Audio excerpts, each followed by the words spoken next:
Bienvenidos a todos a este canal Psicología Basada.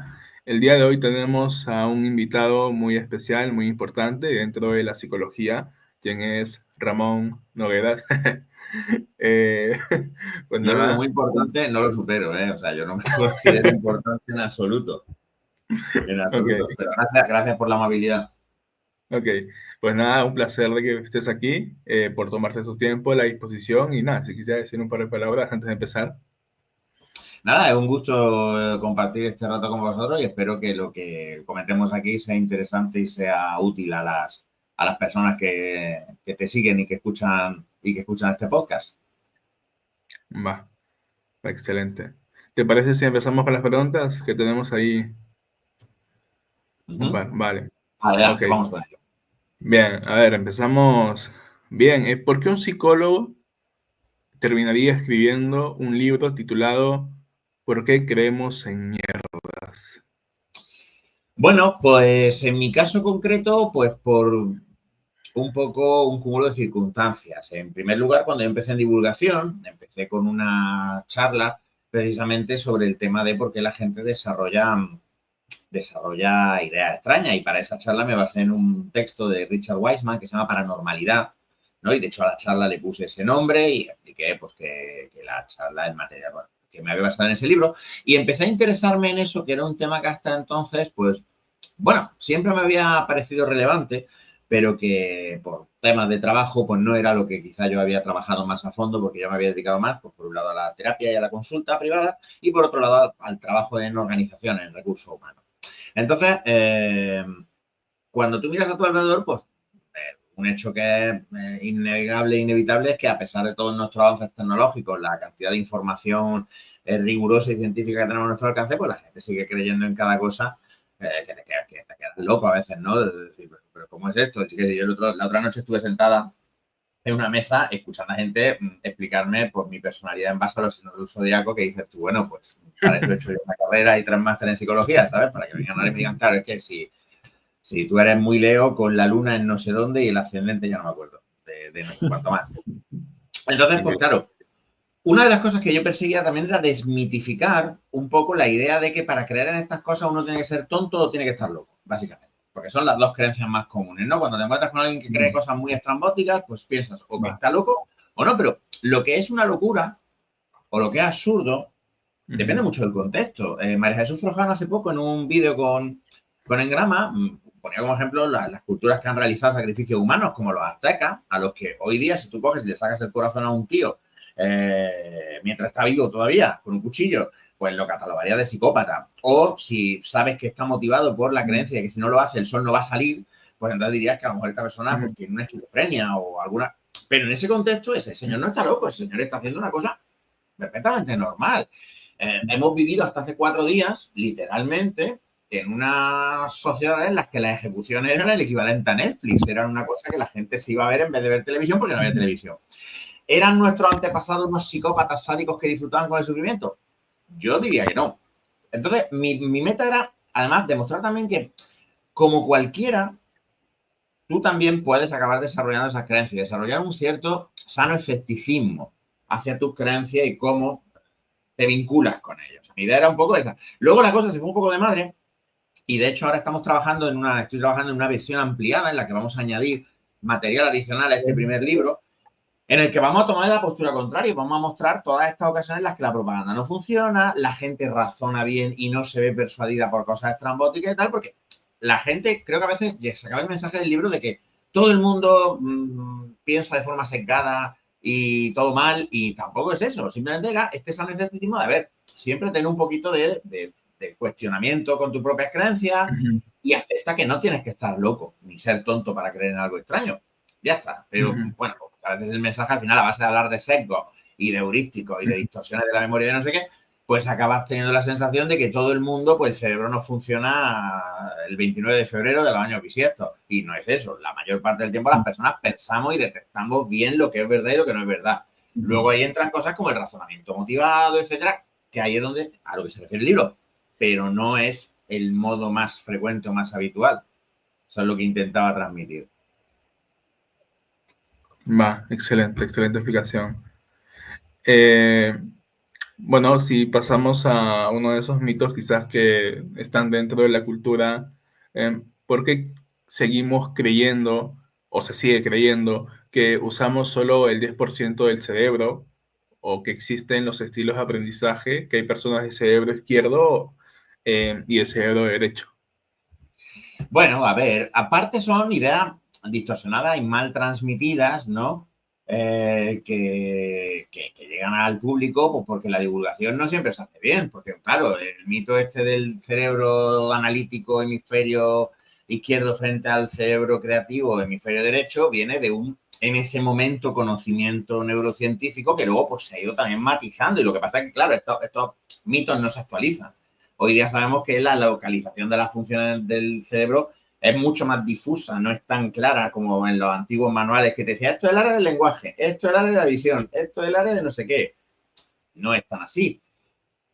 Otra parte creo que tiene que ver con el hecho de que a todo el mundo le halaga el pensar que hay grandes potenciales ocultos dentro de uno y que en cualquier momento, cuando yo ese potencial lo desbloquee, voy a petarlo en la vida. Creo que es una especie como de mantenimiento de la esperanza. Y claro, el cerebro es un órgano que no se entiende bien todavía. A día de hoy, pues hay muchísimo que estudiar y hay muchísimas cosas que no sabemos sobre el cerebro. Y por Ujú. tanto, pues cuando no sabemos las cosas, pues tenemos una tendencia muy humana a inventárnoslo. Es decir, nos cuesta mucho decir no sé, Vale. no sé. Hace poco leí a un neurocientífico que decía que él alucinaba cuando veía según qué afirmaciones que hacían muchas de divulgadores, diciendo, pero vamos, si no podemos describir qué es lo que hace una columna es cuando tú coges una sección del tejido cerebral desde la corteza Ujú. hasta el mismo centro, hasta llegar a la médula, pues esa columna, dice, ahí hay neuronas que hacen cada una cosa, no sabemos qué hace una columna, no sabemos qué hacen las partes de una columna. Hay muchas cosas que incluso dentro del mismo sujeto varían, funciones que pueden desplazarse o cambiar su ubicación, porque el cerebro es plástico y está continuamente adaptándose a los aprendizajes.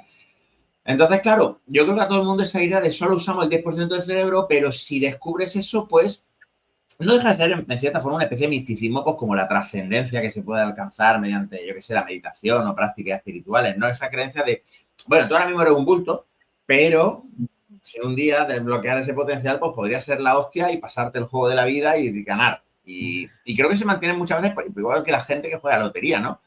Pues sí, Ujú. la probabilidad es muy baja, pero oh, y sí.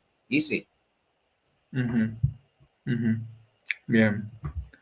Ahora, ¿qué mitos te parecen más peligrosos? O sea, en el término peligroso, ¿no? Que pueden hacer daño quizás en intervenciones y así, o dentro de la psicología clínica.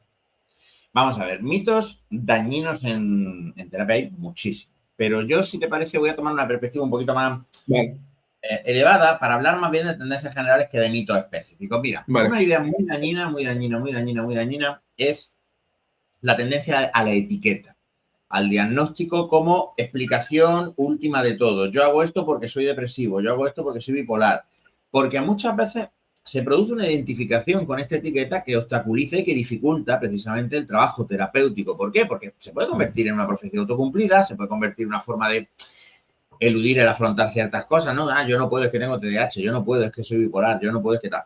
En segundo lugar, otra tendencia muy jodida, precisamente, son toda la mitología que se está generando y que está volviendo a tener un peso enorme sobre el trauma. Esta idea que todo el mundo tiene trauma, todo el mundo tiene que ir a terapia, todo el mundo tenemos trauma, que al final lo que consiste es en acabar haciendo ver como terribles experiencias que, por desgracia, pues son cotidianas.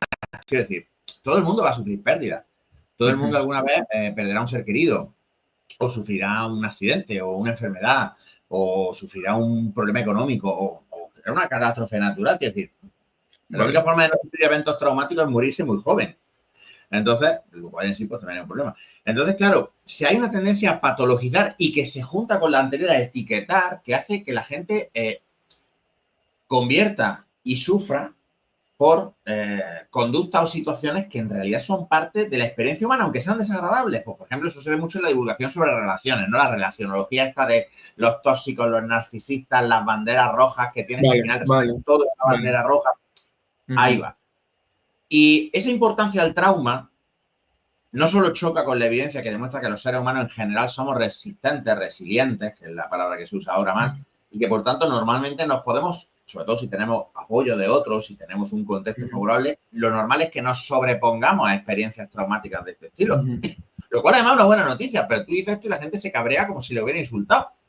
Joder, ¿no os alegráis de pensar que la mayoría de gente que padece situaciones traumáticas se va a recuperar? Yo lo veo una noticia fantástica. Y eso no quiere decir que haya que negar o minimizar el malestar de estas personas. Porque esas personas, por supuesto, que sufren en el momento, pero ostras, la mayoría van a estar bien. Y los que no, por supuesto, pues tendrán que recibir toda la ayuda, todo el apoyo que sea necesario.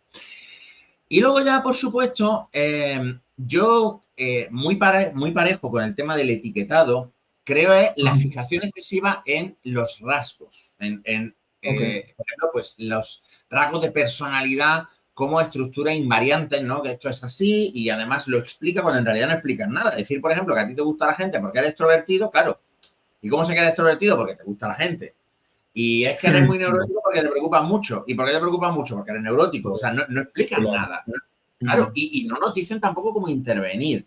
Pero a la gente le gusta mucho esta tendencia a lo que yo considero que es un horóscopo. Y lo vemos pues con las movidas del apego, que es un horóscopo, los eneagramas, todo el énfasis en las pruebas de... Hace poco he tenido algún consultante que viene una ansiedad muy fuerte de si yo tengo el Big Five adecuado, si tengo el cociente intelectual adecuado, cuando estos son cosas que son, hombre, sí, tienen una influencia en tu conducta, por supuesto, y tienen influencia en cómo te va en la vida, como otro mogollón de cosas más. Claro, o sea, yo creo que al final yo te lo resumiría todo esto y tal en la sobrepsicologización, si se puede decir esto, del comportamiento, ¿no? Y además con un foco muy jodido en lo individual, es que yo soy así, la explicación es interna, cuando muchas veces no, la explicación está en el contexto que tú tienes y cómo tú pues tratas de adaptarte o de sobrevivir y de salir adelante en ese contexto. Ok, excelente. El término también me parece correcto, ¿no? Sobre psicologización. Marino Pérez usa el término, Marino Pérez, al menos a quien yo se lo leí, no sé si es suyo, usa el término hiperreflexividad, que también me parece bastante aceptado, ¿no? Este énfasis en el pensamiento, el autoanálisis, ahora esto que dicen de la deconstrucción, ¿no? El estar continuamente rumiando acerca de por qué hago yo las cosas, etcétera. Yo creo que de esa introspección pocas cosas buenas salen. Este video está auspiciado por nadie. Así que suscríbete, dale like, comparte. Realmente apoyas muchísimo haciendo eso. Dicho esto, puedes seguir con el video. Ok, va, perfecto. ¿Has visto a psicólogos formados sostener ideas sin evidencias? ¿Cómo puedes explicar esta disonancia ahora ya en psicólogos, ¿no? Sí. Bueno, vamos a ver.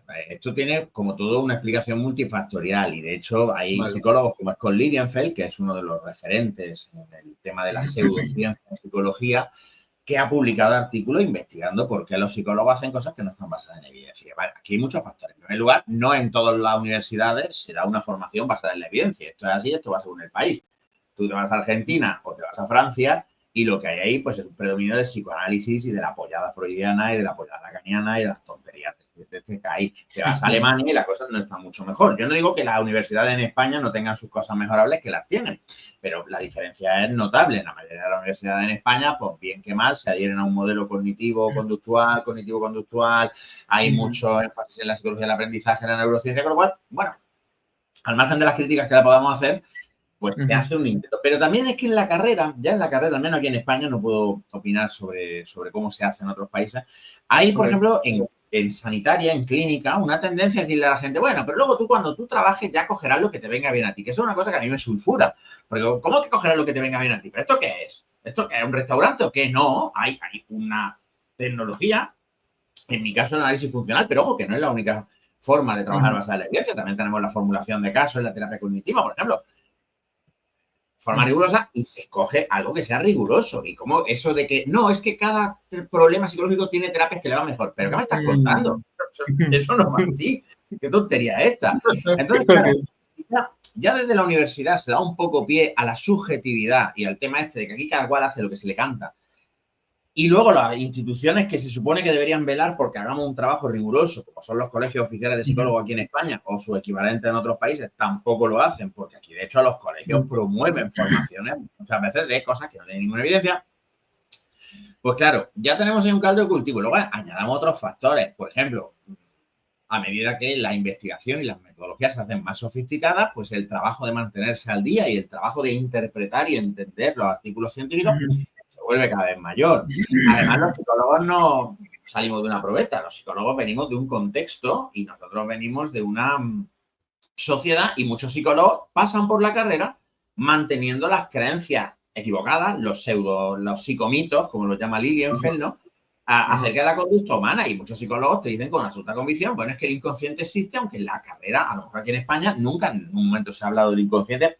A ver, del inconsciente en el sentido que se habla desde, por ejemplo, el psicoanálisis, ¿no? Luego, si quieres hablar de inconsciente como conducta refleja o conductas que están muy habituadas, pues ya es otra cosa, ¿no? A lo que yo voy, precisamente, es a eso, a que los psicólogos ya de entrada no son, no, los que creen en cosas que no son, que no tienen evidencia, no lo hacen a pesar de la formación, en parte lo pueden hacer debido a la formación, precisamente porque la formación ya inculca una cierta subjetividad, ¿no? Un poco aquí un todo vale, lo que importa es el terapeuta, etcétera, cuando tampoco te forman en cómo ser un buen terapeuta, no hay una formación tampoco normalmente en habilidades y etcétera, porque no, porque la formación en habilidades además no se da en el vacío. Es decir, yo para enseñar a una persona, por ejemplo, pues a ser, por usar un término habitual, genuino y aceptar al paciente, eso yo lo voy a hacer desde el modelo del análisis funcional. Por ejemplo, cómo yo le explico el análisis funcional, cómo yo le devuelvo este análisis funcional a la persona, cómo yo le ayudo a entender sus problemas.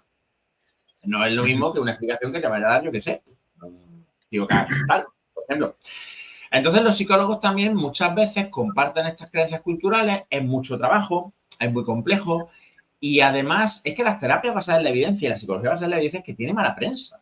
Siempre se usan estos argumentos falaces de es que el conductismo no se ocupa de las emociones, es que el conductismo no se ocupa de la subjetividad. Todo esto es mentira. O sea, es una crítica que no tiene fundamento. Pero claro, eso también existe y ahí pecamos nosotros, los psicólogos, y una de las razones por las que yo divulgo, los psicólogos que trabajamos desde la evidencia, en que no hemos sido eficaces divulgando, no nos hemos preocupado de divulgar, de explicarle a las personas, oye, mira, existe esta ciencia de la psicología, existe esto que es una maravilla, que, hombre, pues como cualquier ciencia no es 100% infalible, ni mucho menos, pero que ha hecho unos progresos muy importantes y que oye, que merece la pena acercarse. Y en terapia es igual. Tenemos, cuando a mí viene la gente y me dice, todo el mundo tiene que ir a terapia, pues la respuesta es no, no, no. ¿Sí me explico? Sí, sí, correcto. Eso, por ejemplo, lo que mencionas de colegio de psicólogos, por ejemplo, aquí en el Perú también se eso, o sea, hay eventos que están auspiciados por el colegio de psicólogos, que son, por ejemplo, no sé, constelaciones familiares, creo que una vez auspiciaron eso, o heridas de la infancia, si no me equivoco. Es como que, claro. bueno, de la parte institucional también como que se sigue sosteniendo esto, ¿no? Ok. Claro, claro. Pero fíjate que de nuevo, ¿por qué? Porque es que tampoco desde las instituciones, porque claro, ¿qué es lo que hace aquí en España el Ministerio de Sanidad? Pero su homólogo en otros sitios. Pues ellos cogen el colegio de psicólogos y dicen, bueno, pues el colegio de psicólogos dice que esto vale, pues para adelante, porque ¿cómo sé yo? Claro, porque no hay un conocimiento de la ciencia psicológica. Ahora te viene un ingeniero de camino y te dice que te va a diseñar un puente teniendo en cuenta la fase de la luna y las energías telúricas de la estrella no sé qué, y el político le da como para decir, pero qué gilipollas es esto. Bueno, según qué político, ¿no? Pero lo normal es que diga, bueno, esto es muy raro. Pero en psicología no, porque en psicología, pues precisamente, además, la imagen que nosotros damos públicamente, en España al menos, a mí me parece que es lamentable en general. O sea, la mayoría de los psicólogos y psicólogas que salen por ahí, pues son gente que dice 4 obviedades, 4 tonterías, cuando no hacen cosas que son directamente terribles y que en realidad no defienden eficazmente la validez de nuestra disciplina. Va. También lo de las universidades que suelen ser muy eclécticas y como tú mencionaste, tal cual, ¿no? Te dan y después ya bueno, luego eliges, ¿no? Ajá, eso. Bueno, acá en Perú también se reproduce aquello. Bueno, pasando a otra pregunta. El hecho de que la emoción, bueno, por así decirlo, ¿no? De que la emoción pesa más que la razón. ¿Cómo esto, o sea, podría afectar nuestras decisiones personales, sociales, clínicas? Bueno, a ver, la emoción es parte inseparable del razonamiento. Y no hablo solo del razonamiento motivado, ¿no? De esta forma sesgada de razonar en la que razonamos para llegar a donde queremos llegar con las conclusiones, sino en general porque la emoción es lo que nos mueve a actuar. Entonces, muchas veces si nos sintiéramos emociones que no tendríamos ni siquiera interés en decidir qué comer o qué camisa ponernos. Entonces, la emoción es parte inevitable del razonamiento. Lo que pasa es que creo que es bueno discriminar, reconocer cuando una emoción nos está o no ayudando a pensar bien o no pensar bien. Bueno, pensar bien. Habría que definir qué es pensar bien, por otro lado. Pero sí es verdad que la emoción además se ha visto muy denigrada cuando precisamente la emoción es una forma que tiene el organismo de alertarse de que algo está sucediendo, algo relevante. Yo no digo que sea bueno o malo, las emociones, cuando se usa la etiqueta de emoción positiva o negativa, a mí la verdad es que cada vez me cuesta más precisamente porque todas las emociones tienen unas funciones y por tanto pues, todas las emociones pueden ser la mejor respuesta. Estar triste puede ser la mejor respuesta posible en ciertas situaciones. El enfado puede ser la mejor respuesta posible. El miedo definitivamente es la mejor respuesta posible en muchas situaciones. Pero precisamente esta tendencia a separarlo cae un poco en un cierto dualismo, ¿no? Como que la mente es una cosa separada del cuerpo y no es cierto. O sea, la emoción al final es una sensación corporal a la que le ponemos una etiqueta. No sé si me explico. Sí, sí, total. Claro, también ahora viene un mito, ¿no? De que algunos tienen más mente, claro, quitando esto del modelo biosocial, ¿no? Pero todavía mindfulness, pero una mente más, o incluso entre varones y mujeres, ¿no? Que el varón tiende a ser más racional o que la mujer tiende a ser más emocional. Eso Sí, entraría también dentro del... el varón es más racional y por eso cuando pierde el equipo de fútbol la gente destroza la calle, porque es súper racional, ¿sabes? Y como se llamaba Michael Crichton en una novela, El gran robo del tren, ambientada en la época de Londres de finales del siglo XIX, el Londres victoriano, decía, se tenía la creencia de que las mujeres eran seres completamente irracionales, emocionales, pero se les confiaba la administración de la casa, el cuidado de los hijos, o sea, tareas esenciales, se las dábamos a estas locas del coño y en cambio nosotros, evidentemente eso es una tontería. Los hombres y las mujeres podemos manifestar o podemos expresar la conducta de emocionarse de formas diferentes porque, para empezar, evidentemente puede haber diferencias a un nivel fisiológico. Lo que pasa es que estas diferencias son lo que llamaríamos disposicionales. Esto es, no son causales, sino que pueden modificar cómo la emoción se expresa. Un caso muy arquetípico es cuando se le dice a una mujer, te has enfadado porque tienes la regla. No, se ha enfadado porque se ha enfadado. Y se habría enfadado igual sin tener la regla. Lo que pasa es que a lo mejor el tener la regla pues hace que sea más probable que manifieste ese enfado o que a lo mejor en una ocasión que se callaría ahora no se calla. Pero fíjate, la causa del enfado es lo que sea que le ha enfadado. El tener o no tener este perfil hormonal lo que modifica es cómo se manifiesta el enfado o si se manifiesta el enfado de una forma más abierta o menos. Y luego, por supuesto, es que están también las normas. Es que a los hombres y a las mujeres no se nos enseña a emocionarnos de la misma manera. Hay emociones que los hombres no podemos mostrar pues porque eso es de flojos, es de débiles, de homosexuales, de lo que a cada uno le pille. Igual, ojo, que las mujeres no pueden expresar ciertas emociones porque entonces son unas brujas, mandonas, no sé qué, mientras que si un tío lo hace, pues es un señor seguro de sí mismo, un líder, estupendo, máquina, referente, crack, dinosaurio. Es que al final, para entender la conducta, hay que entender que todo esto es una interacción. La explicación está biologicista. Yo cada vez que veo a alguien hablando de psicología evolucionista, yo me parto la caja porque veo a la gente con unas explicaciones de chichinabo, de es que las mujeres, la hipergamia es porque ellas biológicamente, ¿te quieres cagar un mes ya? Hay un mogollón de mujeres que están casadas con auténticos matados. ¿Qué hipergamia ni qué cojones en Albión me estás contando? La conducta es la interacción de un montón de variables. Y aparte de esas variables, por supuesto, son el organismo, porque fíjate una cosita, yo, como estamos sentados, no te puedo ver. Vale, yo mido 1,90. Pues medir 1,90 m modifica la probabilidad de que yo me dedique al baloncesto. ¿Por qué? Que no me dedico al baloncesto. Bueno, cuando era adolescente. ¿Por qué? Pues porque es más probable que te cojan para jugar al baloncesto, es más probable que te expongas. Entonces, claro, ¿tú juegas a baloncesto porque eres alto? No, porque hay gente bajita que juega. Pero ser alto afecta. Si yo midiera 1,60 m, pues a lo mejor no jugaría baloncesto porque diría dónde voy yo. Pero, ¿ves lo que te quiero decir? Entonces, nunca existen las causas en el vacío. Por eso, es lo que te decía antes cuando hablamos de mitos de la psicología. La explicación interna de tú haces esto porque tú eres un no sé qué o porque tienes un trauma o tienes un apego, eso no es una forma de explicar la conducta. La conducta es un organismo que se relaciona con un entorno. Y en esa interacción es donde podemos encontrar las causas. Entonces, si las mujeres expresan la emocionalidad diferente que los hombres, habrá que ver. ¿Puede haber factores fisiológicos que moderen, modulen, modifiquen eso? Pues no me parece descabellado. ¿Son la causa? No. ¿no? Ujú. ¿Por qué? Porque están las reglas culturales, las normas sociales, la historia de aprendizaje de cada uno, porque en algunas familias o en algunos colegios te habrán enseñado más a manifestar las emociones y en otros no, mil cosas. Entonces, siempre hay que huir de estas explicaciones de una sola causa. Vale, vale, quedó clarísimo, creo. Eh, Ahora, para conectar con la pregunta, hace unos días en Instagram me salió un video de, no sé si habrás escuchado que el pollo no se lava. Bueno, la cosa que era un video en el cual explicaban justamente en un laboratorio, ¿no? La razón por la cual no se lavaba, porque cuando se lava, como que creo que las bacterias se esparcen más y que lo laves o no, igual cuando lo cocinas se van las bacterias. Bueno, y en los comentarios entró y había mucha gente diciendo, el pollo se lava y punto, ¿no? Y así va, que toda la había hecho esto y nunca pasó nada, en fin, vale. Porque a pesar de que muchas veces te muestran la evidencia, o sea, estás viendo y no ves, y la gente sigue pensando igual. Vale, Ujú, vamos a ver, nuestras creencias no son una cosa que nos las cambiamos como una camiseta, son una parte de nuestra identidad. Claro, todas las creencias no son iguales, con ujú, lo cual hay creencias que no nos importa modificar y hay otras que sí son más centrales. Cuando una creencia se prueba como incorrecta, es muy normal que nos sintamos amenazados. ¿Por qué? Porque si está equivocado en eso, ¿cuántas decisiones incorrectas he tomado por estar equivocado en eso? ¿Qué dice eso de mí? Y si está equivocado en esto, ¿qué más cosas puede haber estado equivocado?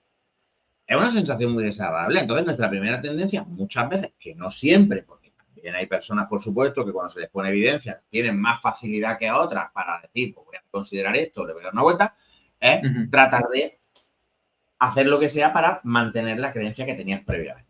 Y eso es humano, no es una patología, no es una cosa loca. Yo sobre el tema del pollo no sé si hay que lavarlo o no. Yo creo haber leído por ahí que el pollo no era buena idea lavarlo. Pero Ajá. no tengo ni Vale. idea. O sea, que no lo sé. Pero claro, piensa que, por ejemplo, cuando Semmelweis hace este llamamiento, este doctor Semmelweis hace el llamamiento de que, tío, igual nos tendríamos que lavar las manos antes de intervenir en parto, la mayoría, una gran cantidad de sus compañeros médicos le dijeron que vas. Y bueno, de hecho tuvo un montón de problemas. Lo que pasa es que, claro, al final el progreso es por acumulación. Por eso cuando la gente me dice es que ha salido un artículo que demuestra que no sé qué, ningún artículo demuestra nada. Lo que demuestra es la acumulación de evidencia sobre el tiempo hasta que llega un momento en el que es que hay tanta que el consenso va Cambia. en esta dirección. Pero claro, es inevitable. Entonces, pues hay mucha gente que piensa, por ejemplo, en este caso, imagínate que yo soy una persona que siempre lava el pollo. Yo cojo el pollo, saco, lo lavo con agua, lo que sea. Y luego llega alguien y me dice, pues no, no solo no hace falta, sino que puede ser peligroso. Ahí hay un subtexto de, tío, has estado poniendo en peligro a tu familia. Has estado poniendo en peligro tú. Eres tonto. Eres tonto. Pues claro, a nadie le gusta sentir que es tonto. Entonces, No. muchas personas, pues claro, buscarán la forma, empezando por supuesto por, oye, pues yo lo he hecho siempre y a mí nunca me ha pasado nada. Sin entender que si realmente eso de lavar el pollo es peligroso, que insisto que no tengo ni idea, Ujú, eso lo único que quiere decir es que has tenido suerte.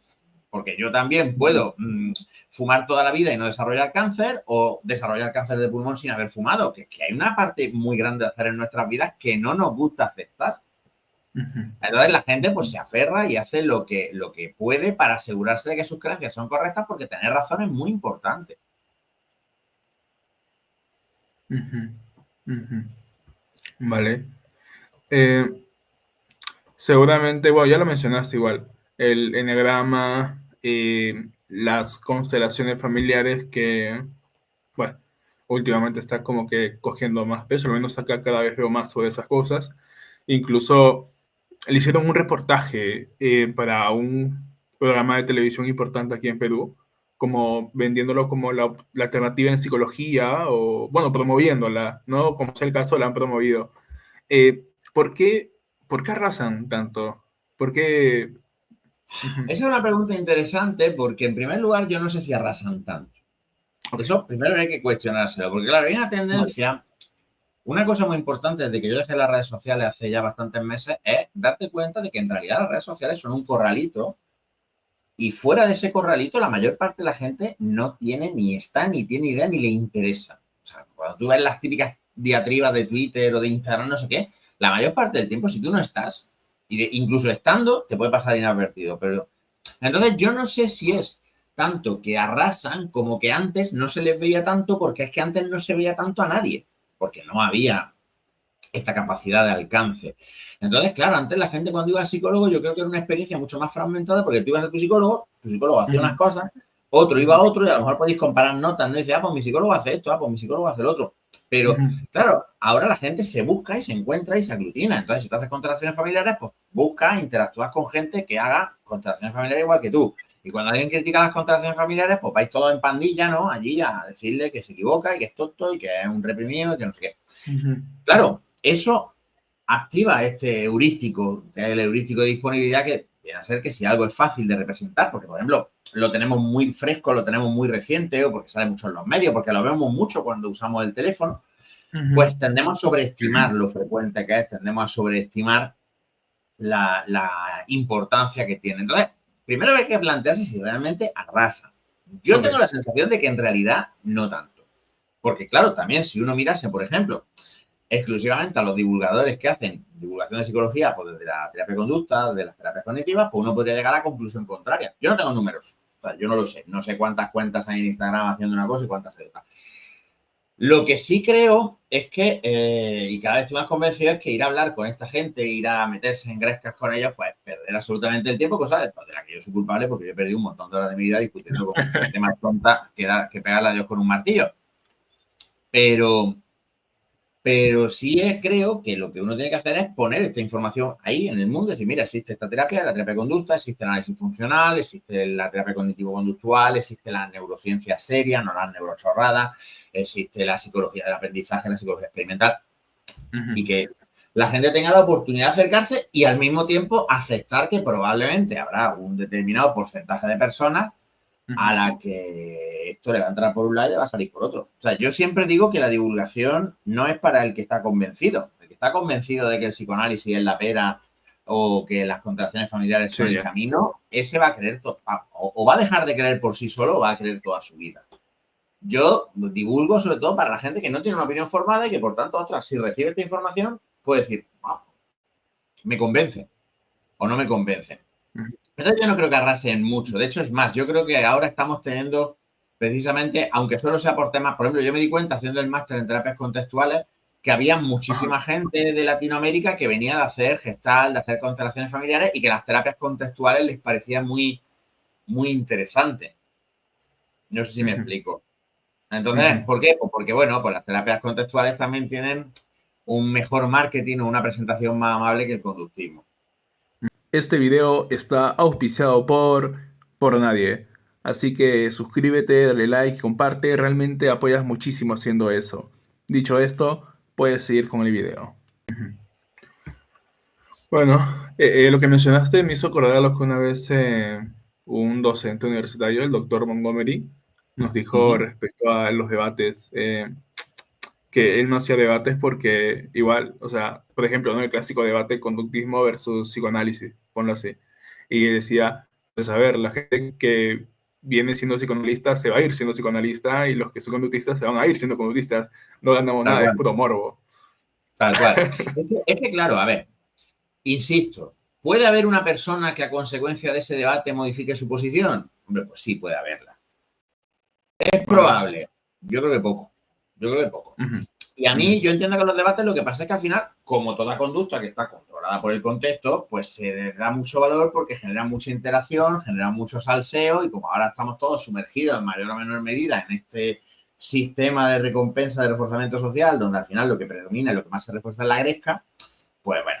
Pero a mí, desde un punto de vista intelectual, me parece una pérdida de tiempo, porque además es lo que tú bien mencionabas, o sea, nadie que esté convencido va a salir probablemente con una opinión diferente. Pero es que además el público neutro muchas veces no se va a ver convencido en un sentido o en otro por la validez de los argumentos, sino por otros factores, pues como la gracia que tenga el ponente, la gracia con la que exponga o con la que ataque los argumentos del otro. Quiere decir que muchas veces también la persuasión funciona al margen de la validez de los argumentos. Entonces, además, hay un problema que también para mi gusto es importante, que es que darle el debate a esta gente no deja de ser darle una plataforma, darle el ruido. Yo por eso insisto mucho en que la divulgación, y cada vez lo insisto más, la divulgación tiene que ser unidireccional, en el sentido de yo pongo esta información aquí fuera, yo las pongo aquí para que tú hagas con ella lo que quieras y si tienes alguna opinión, pues no quiero escucharla, porque ¿qué me va a aportar? Es que además yo a veces cuando veía, pues por ejemplo, chicos de Conductín y en Grama que les gusta mucho organizar debates, yo a veces pensaba, es que, ¿qué va a decir? Es decir, o sea, te vas a sentar a un psicoanalista, te vas a sentar a un y el psicoanalista todo lo que diga es una chorrada. Pero no porque lo diga yo, sino porque es que llevamos siglo y pico sin que se haya demostrado la validez de ninguna de esas cosas. Entonces, va a dar tu opinión sobre los sueños y no tiene validez. Y va a darme opinión sobre el desarrollo psicosexual y es que no es así, es que no hay debate, es que tú no puedes tener debate porque no está. O sea, es como si tienes un meteorólogo y un pastor que predice el tiempo haciendo así o mirando para dónde van las cabras. Pues, chicos, es que ahí no hay debate que tener y no un desprecio necesariamente hacia el pastor. Además, probablemente en su área de conocimiento pues pueda valerse perfectamente bien de ese conocimiento más tradicional. Pero claro, cuando hablamos de patrones globales, pues no tiene. O sea, es que no. A mí me parece que eso sirve para dar espectáculo y el espectáculo, bueno, decía Debord que estamos en la sociedad del espectáculo y al final, pues yo creo que queda en eso. Yo por eso también en general, con muy pocas excepciones, me niego a participar en este tipo de debates porque es que no hay nada que discutir. Es decir, es que ¿qué me va a explicar un psicoanalista? No sé. Vale. No. Para saber si te entendí bien, digamos, conviene más divulgar lo que hacemos, o sea, psicología basada en evidencia, que criticar lo otro. Es más que criticar, porque yo creo que se tiene que señalar porque algunas prácticas son peligrosas, son iatrogénicas. Yo creo que lo que hay que hacer es enzarzarse y darles a ellos el altavoz. O sea, yo puedo escribir un artículo, puedo dar una charla explicando por qué el psicoanálisis. De hecho, ahora pues en septiembre voy a hacer una charla aquí en Barcelona hablando sobre eso y tal. Sí, pero lo haces desde tu modelo. Hacer la crítica desde tu modelo.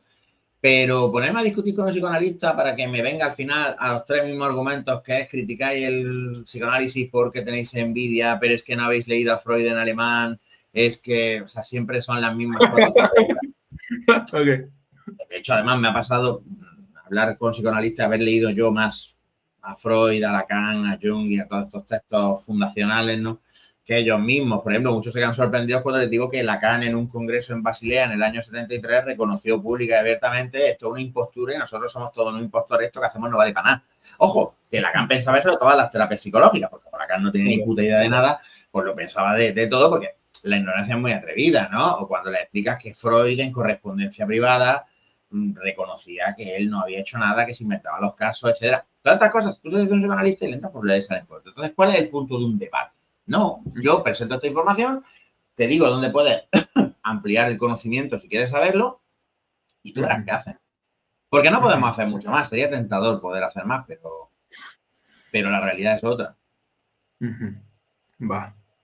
Y ya que hablaste de esto de las ponencias, los congresos, ¿cuál es el camelo profesional más común que aún ves en congresos o en redes de psicólogos?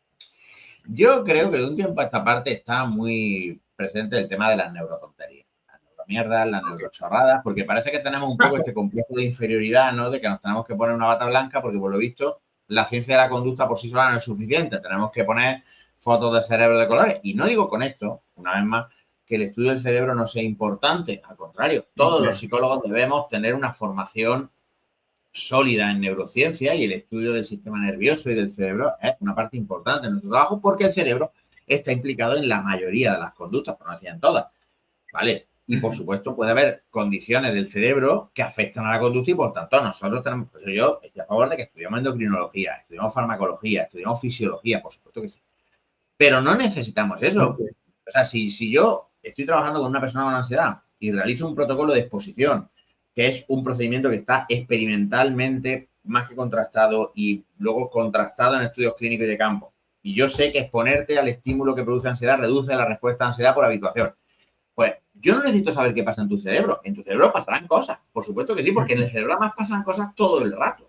Es que, claro, es que cuando tocas el móvil, sueltas dopamina. Claro, y cuando te vas a comer un bocadillo, también. Y cuando vas a ver a tus hijas, también. Y, o sea, claro, porque la dopamina es un neurotransmisor que se libera en la anticipación del reforzador, ¿vale? Pero eso no nos dice nada. Porque además es descriptivo. Porque, claro, la pregunta que tienes que hacer entonces, bueno, ¿y por qué sueltas dopamina cuando vas a escucha una notificación? Pues porque has aprendido que la notificación muchas veces señala la presencia de un posible reforzador. O sea, primero está el aprendizaje, el evento psicológico, y luego el cerebro se modifica para adaptarse a esta nueva situación, a este nuevo aprendizaje. Lo contrario es pues, hacer la casa por el tejado.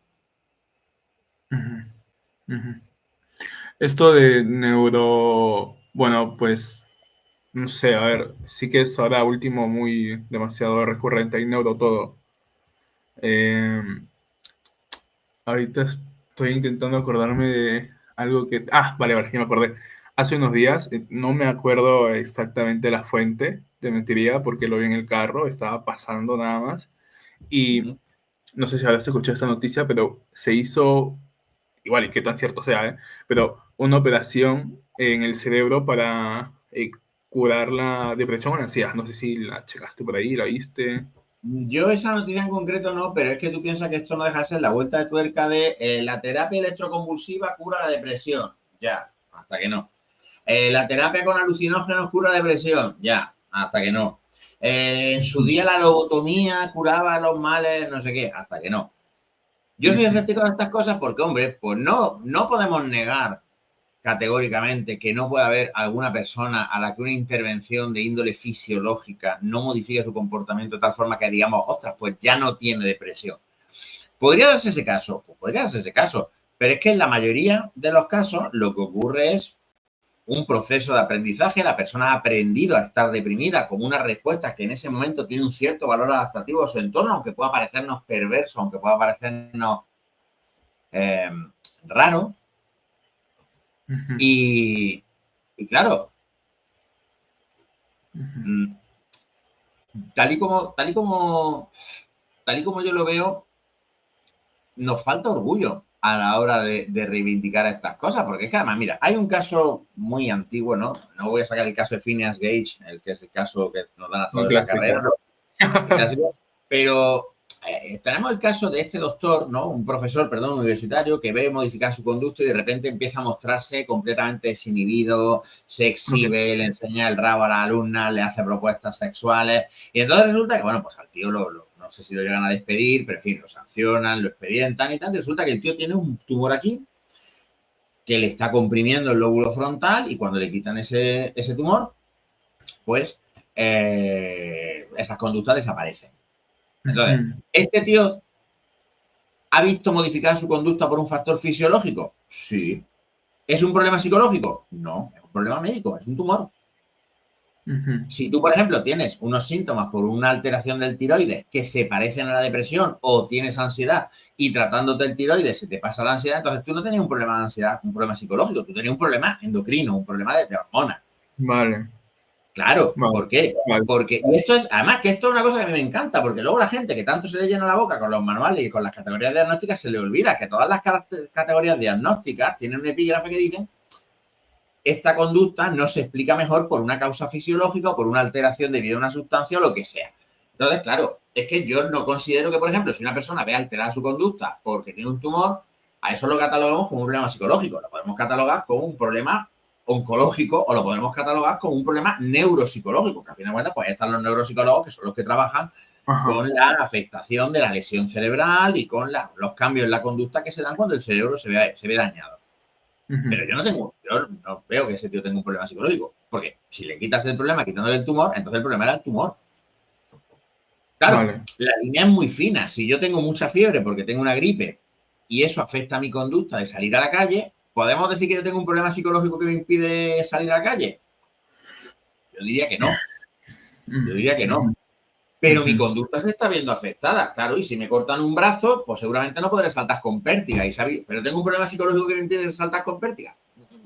Claro, pero si yo no salto con pértiga porque tengo mucho miedo, porque tuve un accidente y cogí miedo de saltar con pértiga, ahí será un problema psicológico. ¿Por qué? Porque ha habido un aprendizaje, no hay una explicación Vale. mejor basada en una causa, Vale. llamémosla fisiológica. Ajá. Va, excelente. Claro, tiene sentido lo que ha mencionado, ¿no? Lo empiezo a ver de esta manera ahora. Va, genial.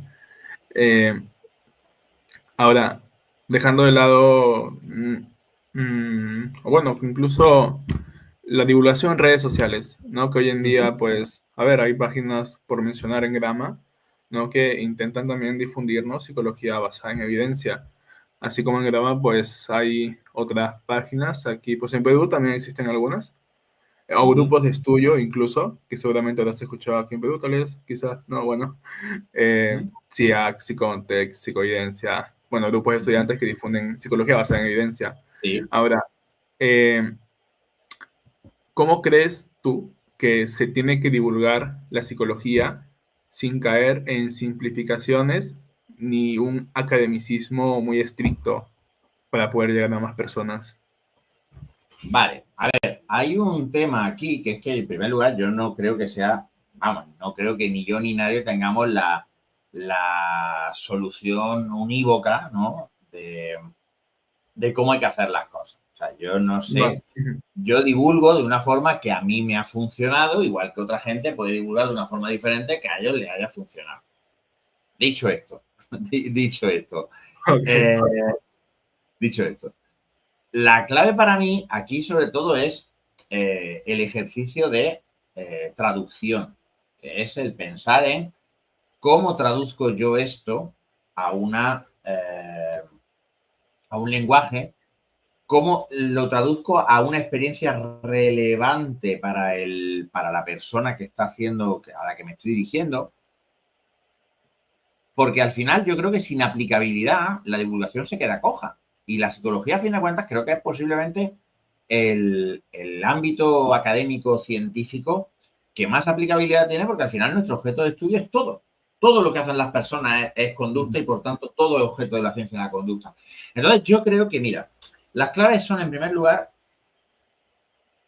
el foco. O sea, cuando divulgamos, tenemos que divulgar sobre un fenómeno muy concreto, la repetición, Ujú, explicar muchas veces, por ejemplo, pues, los principios del aprendizaje, el condicionamiento clásico y el ujú, operante, y la aplicabilidad, porque la persona tiene que discriminar estos fenómenos en su vida cotidiana. La persona tiene que ver, por ejemplo, cómo el condicionamiento clásico pues afecta a que a ti te gusten ciertas comidas más que otras, que vistas de una ujú, manera más que de otra, que ciertas canciones te recuerden ciertas cosas. Todo esto, la aplicabilidad es lo que yo creo que crea el puente entre lo académico y el ujú, público. ujú. Y cuando digo aplicabilidad no me refiero necesariamente a los tips, que a mí me da un coraje que me muero. Danos unos consejitos para manejar la ansiedad. Mira, no hay consejitos para manejar la ansiedad. Si quieres nos sentamos, me cuentas y yo en base a tu situación y tu caso, pues yo puedo entonces hacer propuestas. Hombre, Ujú, ¿por qué no? Pero sí creo que la cotidianeidad, es decir, mira, este fenómeno se manifiesta así. Por ejemplo, antes hemos ujú. hablado de los bulos, la desinformación. Pues Sí. estos sesgos, estos heurísticos, fíjate, no son abstracciones, no son ideas vagas, no, son una cosa que luego se traduce en estos comportamientos. Ahí es donde está la clave. Y ahí es donde yo creo además que la gente está haciendo muy buena divulgación. Yo en general tengo un punto de vista muy positivo de lo que la gente, los chicos más jóvenes y las chicas más jóvenes estáis haciendo y de verdad que yo he visto en el tiempo que está en redes sociales cosas muy buenas y de las que yo francamente me he sentido orgulloso de compartir profesión con Ujú. esta gente. Luego también, pues sí, hay cada mierda que tiembla el misterio. Pero yo creo que hay que enfocarse en eso y hay que difundir eso. De hecho, al final, como la economía de la atención funciona de la manera que funciona, esta es otra de las razones por las cuales los debates, las broncas, me han acabado pareciendo estériles y por las que me he decidido centrarme en la divulgación en un medio fuera de redes sociales, como es un boletín en Substack o como es seguir con las charlas, etcétera, o mi Ujú, propia plataforma, lo que sea. Porque al final la gente con lo que se queda es con lo que ve más. La familiaridad engendra agrado. Entonces yo creo que es nuestro trabajo el poner mucho buen material de divulgación para que haya más probabilidades de que la gente entre en contacto con ese material que con otros materiales y que ahí es donde ujú, nosotros podemos realmente llegar a las personas, porque la repetición, la familiaridad engendra grado. Y creo que esto es una cosa que todo divulgador se tiene que plantear y a veces pues hay personas que están empezando en esto y dicen, joder, es que no sé de qué hablar, porque yo qué sé, no me voy a poner a hablar de asertividad, que has hablado tú y que habla más gente. Yo no estoy de ujú. acuerdo. Yo creo que habla de asertividad, porque la persona que te está viendo a lo mejor es la primera vez que oye hablar de ese término y no lo ha escuchado hasta que te lo ha escuchado a ti. O a lo Vale. mejor la persona ha escuchado ya 20 vídeos sobre asertividad. Bueno, vale, pero eso no es tu problema. A lo mejor ese vídeo número 21 es el que hace clic y donde realmente entiende el Ujú, concepto, nunca se sabe. Entonces, yo creo que las claves son esas, son, primero, una base teórica sólida para poder enfocarte en un aspecto y explicarlo con claridad. Ajá. En segundo lugar, la aplicabilidad y la adaptación del lenguaje en tercer lugar. O sea, es decir, esto se traduce en la vida cotidiana en tales fenómenos y explicarlo en un lenguaje que las personas puedan entender. O sea, usar el lenguaje de tu audiencia, que es quizá también uno de los desafíos más Mm, importantes que hay. ujú, ujú. Aparte que quizás otras explicaciones suenan más bonitas, por así decirlo, pasa, Uh-huh. ¿no? O Claro, sea, es ujú. que hay explicaciones que tienen mucha gracia y que nos gustaría que fueran verdad porque Mm. estaría muy chulo, estaría muy guay que fueran verdad y nos gustaría mucho que fuesen verdad, pero que no lo son. Sí. Y te tienes que joder. Entonces, ¿qué digo? A mí, por ejemplo, me gusta mucho cómo escribía Carl Jung y yo le reconozco a Freud que Freud escribía muy bien, que Freud era un gran narrador, Ujú. ¿vale? Pero ahora, dicho esto también, pues me gustaría que fuese verdad lo que decía Jung de un inconsciente colectivo y unos arquetipos que surgen de... Pues estaría, pues sería muy chulo, sería muy interesante, pero no es Ujú. verdad. Y uno, pues lo mismo, a mí me gusta mucho el Señor de los Anillos y no por eso los elfos existen. ¿Qué le vamos a hacer? Es que estaría chulo que existieran los elfos, pues probablemente, pero pues no. Ujú. Este video está auspiciado por nadie. Así que suscríbete, dale like, comparte. Realmente apoyas muchísimo haciendo eso. Dicho esto, puedes seguir con el video. Ujú. Vale.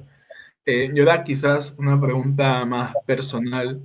Es Venga. como tú mencionaste, ¿no es cierto que en todo momento de nuestra vida, e incluso ahora tengamos, no sé, mitos que no sepamos que son mitos porque no es nuestra área, quizás, pero Uh-huh. en tu historia de vida, pues hasta ahora, ¿cuál crees que ha sido el mito que más te ha costado soltar? Ajá, eso. Soltar yo es abandonar yo la creencia, quieres decir. Claro. Sí, mira, para mí, esto te lo puedo identificar. Para mí fue abandonar la idea de un inconsciente. Cuando Ok. yo leí el libro de Nick Chater, The Mind is Flat, La mente es plana, que lo han traducido al castellano como todo lo que creíamos saber sobre el cerebro y estábamos equivocados porque los traductores hacen lo que les da la gana, a mí me costaba aceptarlo. Quiero decir, me supuso un trago porque yo me sorprendía buscando agujeros en la argumentación del autor, porque ¿cómo no va a haber un inconsciente cuando es una idea que tenemos tan metida, ¿no? Y además, incluso aunque no contempla la existencia de un inconsciente freudiano, pero un inconsciente en un sentido más, llamémosle cognitivo, si quieres verlo ahí, ¿no? Donde se almacenan estos esquemas y estas reglas verbales. Y cuando te presentan tu mente como un teatrito improvisado donde realmente lo único que hay es lo que tú tienes en tu conciencia, lo que tú le estás prestando atención en cada momento y que no hay nada más, que lo que hay es un trabajo maravilloso por parte del cerebro de crear una ilusión de consistencia que se va improvisando todo el rato. A mí me costó y también te digo que como pasa muchas veces cuando se abandona un mito, luego la sensación es muy liberadora. Pero yo si tuviera que señalar uno, porque por ejemplo el conductismo, pasar de la terapia cognitiva, cognitivo-conductual al análisis funcional, no me supuso no, o no lo recuerdo al menos, como una dificultad muy grande, pero hostia, yo Ujú. me pasé mucho tiempo dándole vuelta al libro de Chater, de Mind is Flight, y pensando cómo podría ser que estuviera equivocado, cómo podría ser que... Pero cuantas más vueltas le daba, más inatacable me parecía el argumento. O sea que Ujú. yo te señalaría esa como el Ujú. mito que más me ha costado soltar. Ujú. Va, genial. Tengo dos preguntas que no van con la entrevista, pero ¿qué dice tu polo? No se le bien, estoy hasta los... ¿Me escuchas? Sí, te has perdido un momento. ¿Le puedes repetir Ok. la pregunta, por favor? Ya, sí, te decía que tenía dos preguntas que Sí, no dale, son... dale, Bueno, tenemos tiempo. ya, vale. No, son preguntas así rápidas. ¿Qué dice tu polo bien? Que no estoy hasta los... Mi camiseta es una cita de un presidente de la Primera República Española, Estanislao Figueras, que un Ok. día llegó al Congreso de los Diputados y dijo, señores, estoy hasta los cojones de todos nosotros, dimitió como presidente y se exilió en Francia. Y entonces esta es una camiseta que a veces me pongo porque sintetiza muy bien cómo me siento yo con respecto de la profesión, porque yo siempre digo que la ciencia de la psicología me da muchísima alegría, pero la profesión me da muchísimos disgustos. Entonces, esa cita de Stanislav Figueras diciendo estoy hasta los cojones de todos nosotros, de los españoles, a mí se me traduce muy bien con los psicólogos. Bien. Y ese libro que tienes ahí al fondo es de Frochan, ¿no? El de atrás. Sí, este es el manual de análisis funcional de la conducta humana de María Jesús Floján, que es un libro que por su posicionamiento puedes ver que está a mano siempre para tenerlo de consulta rápida. Efectivamente, para mí ahora mismo es el manual de referencia, técnicamente hablando, de análisis funcional en castellano. Yo escribí un libro sobre eso, pero de forma divulgativa, no pretende ser un texto técnico ni mucho menos. Para mí, manual técnico es el de Frost, porque uno tiene ese y un buen texto de psicología del aprendizaje, modificación de conducta, uno ya puede afrontar el trabajo con garantías. Sí. Y ya para ir terminando, ¿qué consejo o mensaje, si quisieras darlo también, ¿no? Le harías a un estudiante de psicología que busque formarse pues, que busque formarse, ¿no? En evidencia, sin quizás caer en tantas cosas. Yo le daría un consejo que en realidad son dos, ¿vale? Claro. Pero bueno, podríamos unirlos. Por un lado, le diría que no se desanime, que la formación más importante muchas veces la va a recibir fuera de la carrera. Por ejemplo, la formación en análisis funcional muchas veces la va a recibir mejor en un posgrado o en cursos específicos. Y por otro lado, que en lo posible, que practique y aprenda a leer e interpretar artículos científicos. Es decir, esto es una cosa muy importante, ¿vale? Y es muy trabajoso y yo, de hecho, no me considero para nada un experto y al contrario, a mí me falta muchísimo por aprender y hay muchas veces que leo un artículo y los procedimientos de análisis estadístico a mí se me escapan, pero perderle el miedo, porque es muy tentador leer solo manuales, especialmente cuando hablamos de libros de psicología más divulgativa, más pop, ¿no? Y leer solo libros de divulgacióncita y tal. Yo he visto a compañeras que solo leen libritos de estos de aeropuerto, ¿no? Sobre quiérete mucho, ten autoestima, echa al tóxico de tu vida y no sé qué. Y yo, francamente, si tus únicas lecturas como profesional son estas cosas, que las puede leer cualquiera, ¿en qué te diferencias de un profesional, no? Entonces, claro. Pero perderle el miedo a la lectura técnica no es solo leer manuales, como el de Frosan, por ejemplo, ¿no? O este manual de tratamiento de la ansiedad generalizada, sino también el leer el artículo, el paper, ¿no? El acostumbrarte a leer el artículo, etcétera. Entonces, creo que esto es una habilidad que además se puede empezar a desarrollar ya en la carrera, ¿no? Pues cuando te citan un artículo, pues tener el hábito de coger, echarle un vistazo, acostumbrarte a, pues se mira las tras, se mira las conclusiones, se mira las limitaciones del estudio, luego se mira el método, a ver qué entiendo, qué no entiendo. Vale.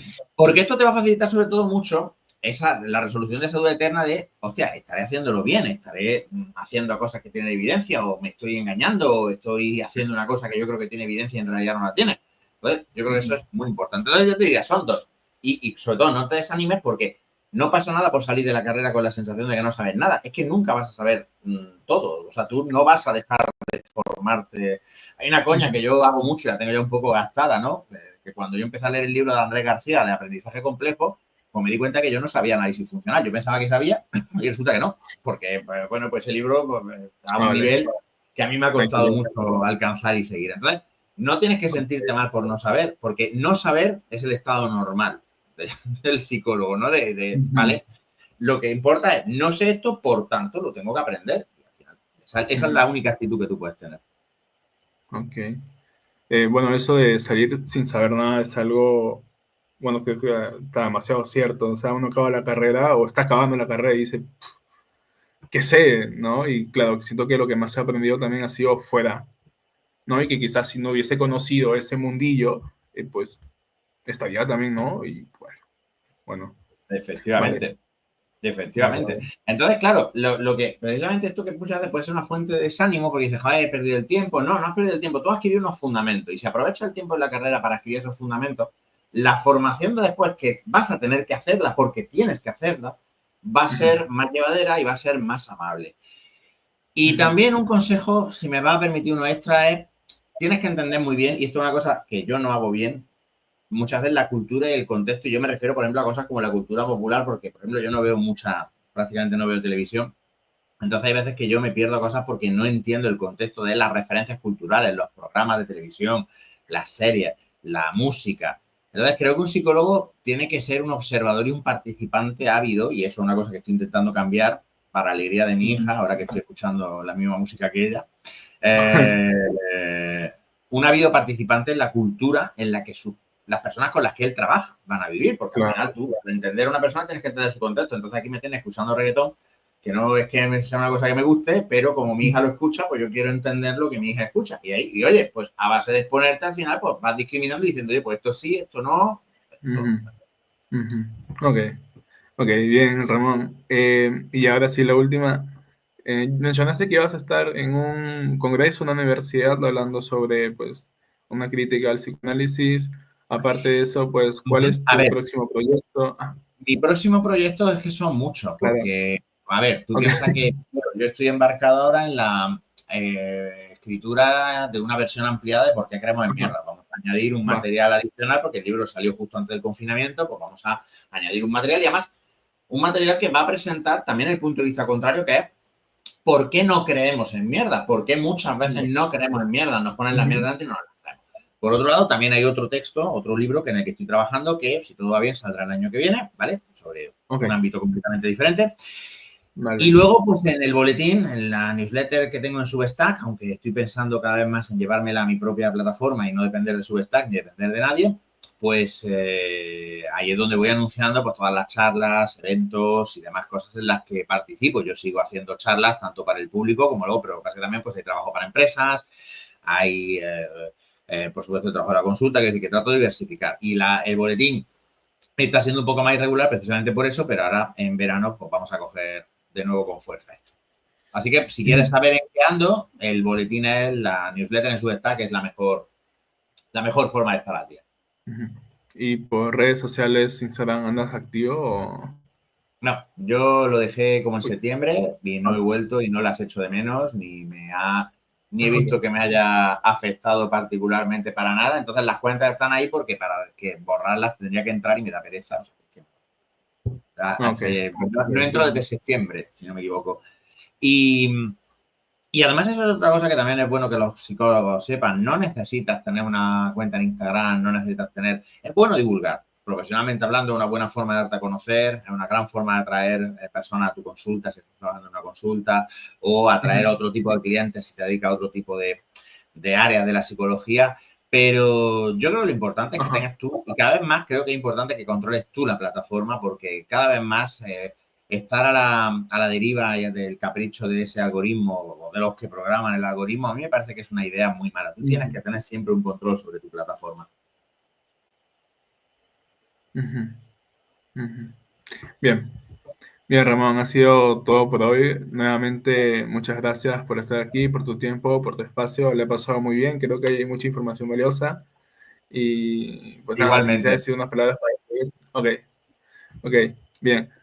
simplemente a las personas que estén escuchando este podcast, especialmente a los que se dediquen o se quieran dedicar a la psicología o estén estudiando, que mucho ánimo, hay muchísimo buen material, muchísima oportunidad y hay muchísimo campo y muchísima gente que está ansiosa de tener psicología basada en la evidencia, con lo cual, aunque a veces parezca que los otros arrasan, yo estoy convencido de que no es así.